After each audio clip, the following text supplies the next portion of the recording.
All right, let's talk about a pretty hot topic in the tech world, the full stack developer. Is it this amazing badge of honor, a sign that you can do it all? Or is it maybe something a little more complicated? Let's get into it. Yeah. If you're a developer, this one from the YouTube channel Shade of Code probably hits a little too close to home, right? It just perfectly sums up that chaotic feeling of being pulled in a million directions at once. And that's really the heart of this whole full stack scam idea. So how do we even get here? I mean, full stack used to mean something really respected, like you had this deep knowledge of the whole process. Let's look at how that original promise stacks up against what's happening today. So the promise was amazing, right? You'd be this developer with incredible range, someone who could build a whole feature from the database all the way to what the user sees. But for so many companies now, the reality is that full stack is just a nice way of saying we're under-resourced. That promise of versatility, it's turned into the reality of just being overloaded. And all that overload leads to this really draining, chaotic way of working. It's not about smoothly handling different tasks, it's a relentless grind. Let me paint a picture of what a typical day can feel like. Okay, so you start your morning deep in CSS, trying to fix some tiny button that, for some reason, only breaks on one specific old version of Safari. You know the drill. And just when you finally get your head wrapped around that front-end problem, bam, you're pulled out. Now you're staring at a wall of text in a terminal, trying to figure out why the build is failing on a piece of code you didn't even write. And you haven't even figured that out when, ping, a new message pops up. The staging server is down. Great. Suddenly, you're not a developer anymore. You're a part-time DevOps engineer. And that right there, that's the whole point.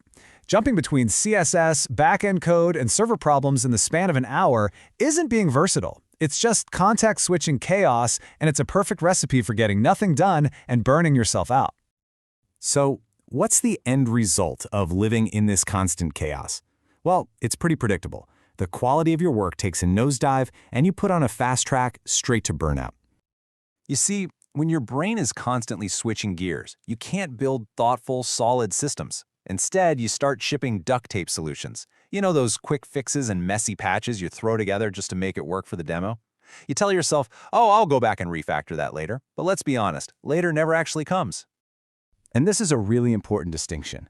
Burnout for developers doesn't usually happen because they suddenly hate coding.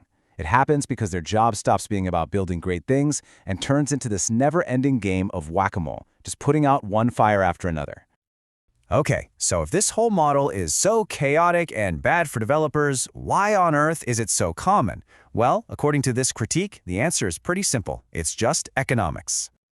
The math is brutally simple, really. A company hires one full-stack developer, and they often expect that person to do the job of a front-end specialist, a back-end specialist, and maybe even some DevOps on the side.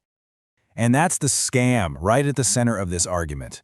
The job title sounds impressive, but it can just be a business strategy to squish 3 roles into one, cut hiring costs, and put all that pressure onto a single person's shoulders.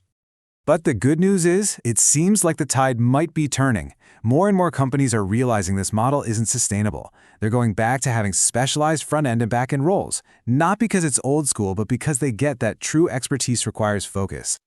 Now let's be super clear about something. This whole discussion is not an attack on the full-stack skill set, because having those skills is incredibly powerful.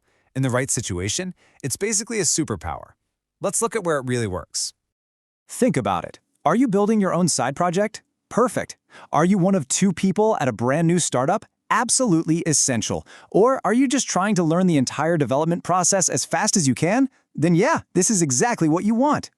You see, in these kinds of environments, the full stack approach is genuinely empowering. You can move incredibly fast, you learn a ton, and you can literally build and ship an entire product by yourself. The problem only starts when that model gets misapplied to bigger, more complex teams and projects. And that brings us to the final, and I think most important takeaway here. It's all about reframing what full stack should really mean to us. This is the bottom line. The ability to work across the entire stack, that's an amazing, valuable skill. It makes you a better problem solver, a better teammate, but it should be a tool in your toolbox, not a job description that's really just a cover for an understaffed team. So that leaves us with one final, pretty pointed question to think about. When you look at your own job, is your title a reflection of your awesome, versatile skill set? Or is it maybe just a convenient way for a company to get 3 jobs done for the price of one?